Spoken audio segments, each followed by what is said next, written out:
दोस्तों, हम आए दिन आज अपनी ज़िंदगी में पेट्रोल और डीज़ल का यूज़ कहीं न कहीं पे करते ही हैं। भले वो गाड़ी से कहीं जाना हो या कहीं से आना हो, भले ही वो डीज़ल चालू करना हो या फिर जनरेटर चालू करना हो, हम पेट्रोल और डीज़ल का यूज़ कहीं न कहीं करते ही रहते हैं। पेट्रोल और डीज़ल हमारी ज़िंदगी का एक अहम हिस्सा बन के रह गया है, जिसके बिना लगभग कुछ भी कर पाना नेक्स्ट टू इम्पॉसिबल है, क्योंकि आज की ज़िंदगी डिजिटलाइज़ेशन पे चल रही है और हमारी ज़िंदगी में पेट्रोल और डीज़ल एक अहम रोल प्ले करता है। इसलिए आज की सेशन में मैं एक ऐसे जर्नी के ऊपर चलने वाला हूँ जिसमें एक पेट्रोल प्लांट की सक्सेस की पूरी स्टोरी बताने वाला हूँ मैं। ये पेट्रोल प्लांट लगभग 2 फुटबॉल फील्ड जितना बड़ा और 16 फ्लोर जितना ऊंचा है और इसका वेट लगभग 2 कैरियर से भी ज़्यादा है। इसका नाम एपोमेट्रिक्स है और ये लॉसियाना से लगभग 130 किलोमीटर दूर गल्फ ऑफ मैक्सिको में बनाया गया है। लेकिन इसकी सक्सेस की स्टोरी इतनी भी ज़्यादा आसान नहीं जितनी सुनने में लग रही है। ये अपनी जर्नी साउथ कोरिया से शुरू करता है और हज़ारों मुसीबतों को भेदते हुए ये लॉसियाना तक पहुंचता है। लेकिन इस बीच अमेरिका का भी बहुत बड़ा हाथ होता है, क्योंकि अमेरिका अपना कहीं ना कहीं सपोर्ट अगर नहीं देता तो गल्फ ऑफ मैक्सिको में ये आज हमारे सामने बनकर खड़ा नहीं होता और आज हज़ारों बैरल लीटर पेट्रोल हमारे सामने हर दिन प्रोड्यूस नहीं करता। तो वेलकम दोस्तों, welcome to this session and आज के जर्नी में हम बात करने वाले हैं दुनिया के बड़े पेट्रोल रिफाइनरी प्लांट में से एक एपोमेट्रिक्स के बारे में। एपोमेट्रिक्स की सक्सेस साउथ कोरिया से शुरू हुई थी। दोस्तों, इस ऑयल प्लेटफॉर्म को साउथ कोरिया में आज से लगभग 10 साल पहले बनाने की प्रोसेस शुरू की गई थी और 10 साल पहले सैमसंग ने इस टेंडर को अपने हाथ में लिया था। सैमसंग ने इस टेंडर को एपोमेट्रिक्स का नाम दिया और एपोमेट्रिक्स की आज से 10 साल पहले बनाने की प्रोसेस शुरू की गई।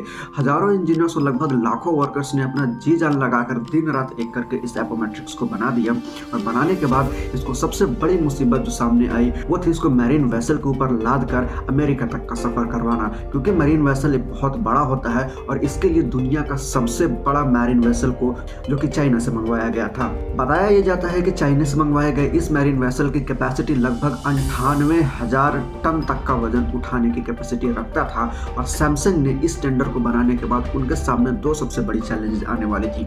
मैरीन वेसल के ऊपर इसको लादने यानी इसको लोड करने में लगभग 7 दिन का प्रोसेस लगने वाला था। एक तो ये और दूसरा ये कि पैसिफिक ओशन अपने अंदर बहुत बड़े साइक्लोन को समाकर साउथ कोरिया की तरफ बढ़ रहा था और ये साइक्लोन धीरे धीरे करके एक बड़े टाइफून का शक्ल ले चुका था। बताया जाता है कि ये टाइफून लगभग 315 किलोमीटर प्रति घंटे की रफ्तार से पैसिफिक ओशन से जापान के नीचे यानी सौदर्न जापान से होते हुए साउथ कोरिया की तरफ बढ़ रहा था। इस तरह के टाइफून लगभग 20 साल में एक बार आते हैं और आप ये बात आराम से समझ सकते हैं कि जब इतने बड़े टाइफून 20 साल में एक बार आता है तो ऐसे टाइफून अपने साथ हजारों तरह की मुसीबतें लेकर आता है और तबाही करके ही जाता है।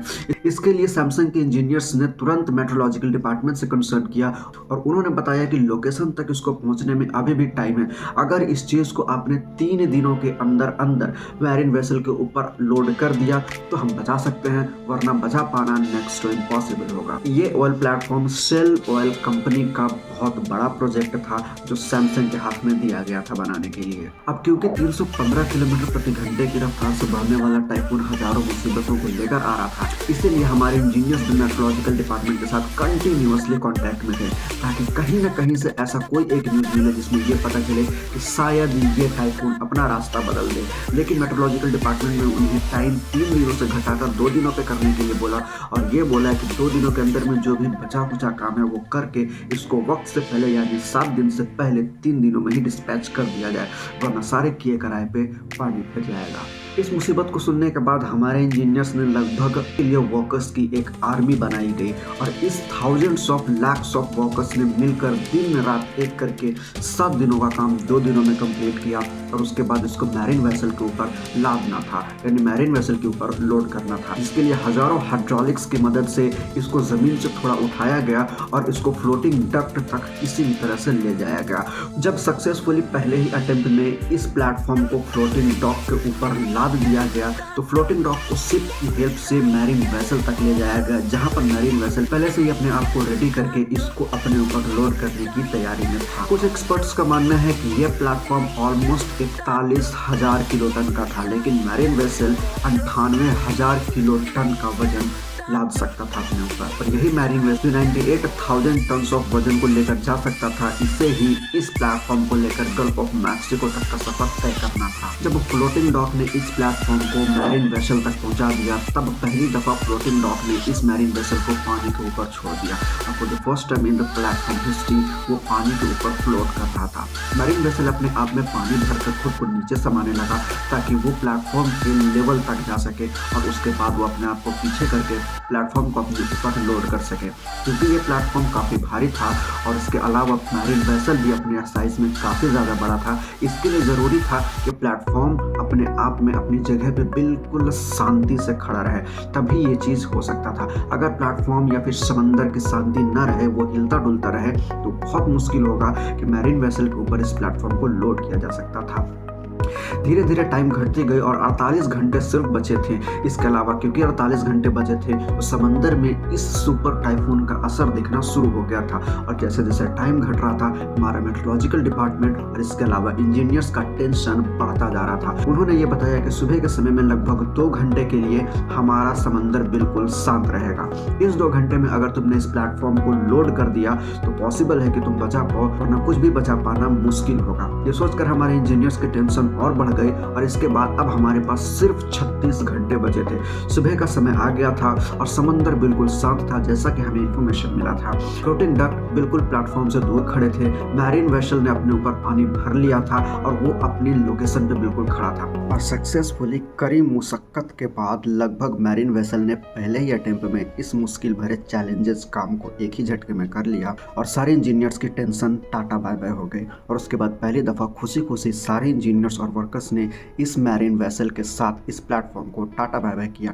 यह मैरिन वेसल यहाँ से इस प्लेटफॉर्म को लेकर और लगभग महीनों की जर्नी के बाद ये सक्सेसफुली टेक्सास सिटी अमेरिका में पहुँच गया, जहाँ पे 2 दिन की मेहनत के बाद इसके ऊपर 4 मॉड्यूल्स को फिट कर दिया गया और दोबारा से इसको मैरिन वेसल के ऊपर लोड करके 130 किलोमीटर गल्फ ऑफ मैक्सिको के समंदर में भेज दिया गया, जहाँ पे लगभग 40 साल तक इसको अपने काम को करना था। 10 सालों की कड़ी मेहनत के बाद अब वो घड़ी आ चुकी थी जब इस एपोमेट्रिक्स को ऑयल वेल के ऊपर, जो कि 30,000 फीट नीचे था, इसके ऊपर कनेक्ट करना था। समंदर की गहराई की बात करूं तो वो लगभग 7,400 फीट गहरा समंदर था। ये इतना गहरा है जिसमें 3 बुर्ज खलीफा आराम से समा सकते हैं। इसके अलावा ऑयल वेल की बात करूं तो 22,600 फीट गहराई के नीचे था, जहां पे इस एपोमेट्रिक्स को कनेक्ट करना था। इतनी गहराई में इंसान का जाना नेक्स्ट टू इम्पॉसिबल है और इंसान सोच भी नहीं सकता है जाना। इसके लिए हमारे इंजीनियर्स ने रिमोट ऑपरेटिंग सिस्टम का इस्तेमाल करने का सोच। इसके लिए 2 ऑपरेटिंग इंजीनियर्स को बुलाया गया, एक जो एपोमेट्रिक्स पे थे और दूसरे जो मॉडल के ऊपर इस चीज़ को कमांड कर रहे थे। मॉडल के क्रू ने इस आरओवी को नीचे 30,000 फीट की गहराई में भेजने का प्रोसेस शुरू किया एंड आफ्टर अ टाइम इसको 30,000 फीट नीचे ऑयल वेल के कप के ऊपर तक पहुंचा दिया गया। लेकिन अब यहाँ पे सबसे मुश्किल का काम था कि इसको कप के ऊपर लगाया कैसे जाए, क्योंकि कप काफ़ी नीचे था और कप का मुंह भी काफ़ी छोटा होता है। इसके लिए इस प्रोसेस को काफ़ी शांति से करने का ज़रूरत था। अगर एक भी चूक हुई, हजारों करोड़ों रुपए का लॉस और सालों की मेहनत पे पानी फिर सकता था। इसलिए बिना किसी टेंशन और बिना किसी के दबाव में आकर हमारे इंजीनियर्स ने इस काम को काफ़ी सावधानी और शांति से करने का सोचा एंड आफ्टर अ टाइम इस काम को पहले ही अटेम्प्ट में पूरा कर लिया गया और आरओवी को इसके मुंह के कप के ऊपर बिल्कुल अटैच कर दिया गया। अब ज़रूरत थी पाइप को इंस्टॉलेशन प्लेटफॉर्म से एपोमेट्रिक्स तक पहुंचाने की।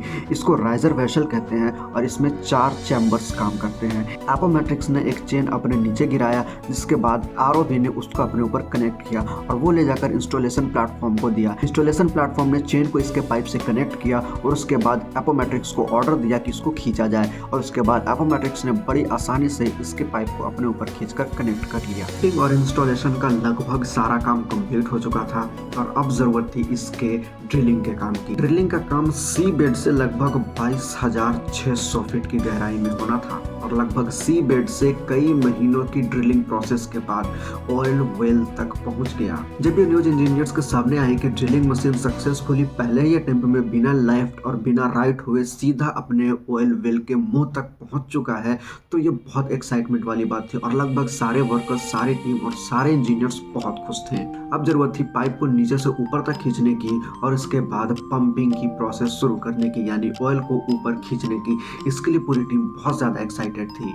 और जब ऑयल को पंप किया गया तब सबकी आंखें फटी की फटी रह गई, सब चौकन्ने हो गए, क्योंकि 10 साल की मेहनत अब रंग लाई थी। ऑयल का फ्लो बिल्कुल परफेक्ट था, ऑयल की क्वालिटी बिल्कुल परफेक्ट थी। आज अपोमेट्रिक्स लगभग हर दिन 1,75,000 बैरल पेट्रोल प्रोड्यूस करता है और इससे 40 लाख से ज्यादा गाड़ियां एक दिन में चलती हैं, जो कि मैक्सिमम 150 किलोमीटर तक का सफर तय करती है। इंजीनियर्स का मानना है कि जैसे पहले दिन इसने पेट्रोल को फ्लो किया और पेट्रोल को पंप करके हमें बेस्ट क्वालिटी दी, हमें खुशी दी, इसी तरीके से अगले 40 साल तक यानी ऑलमोस्ट 2060 तक यह पेट्रोल को इसी तरीके से पंप करता रहेगा। हमें ऑयल की क्वालिटी बिल्कुल सेम ही मिलने वाली है और बिना किसी टेंशन के ये अपोमेट्रिक्स अगले 40 साल तक अपनी जगह पर सख्ती से खड़ा रहेगा। खैर, वीडियो आपको कैसा लगा प्लीज़ कमेंट सेक्शन में बताइए। वीडियो को लाइक कीजिए, चैनल को सब्सक्राइब करके ज़्यादा से ज़्यादा शेयर कीजिए, क्योंकि आपके प्यार भरे कमेंट से मुझे बहुत खुशी मिलती है। मिलता हूँ फिर किसी नए वीडियो में किसी नए टॉपिक के साथ। Take care and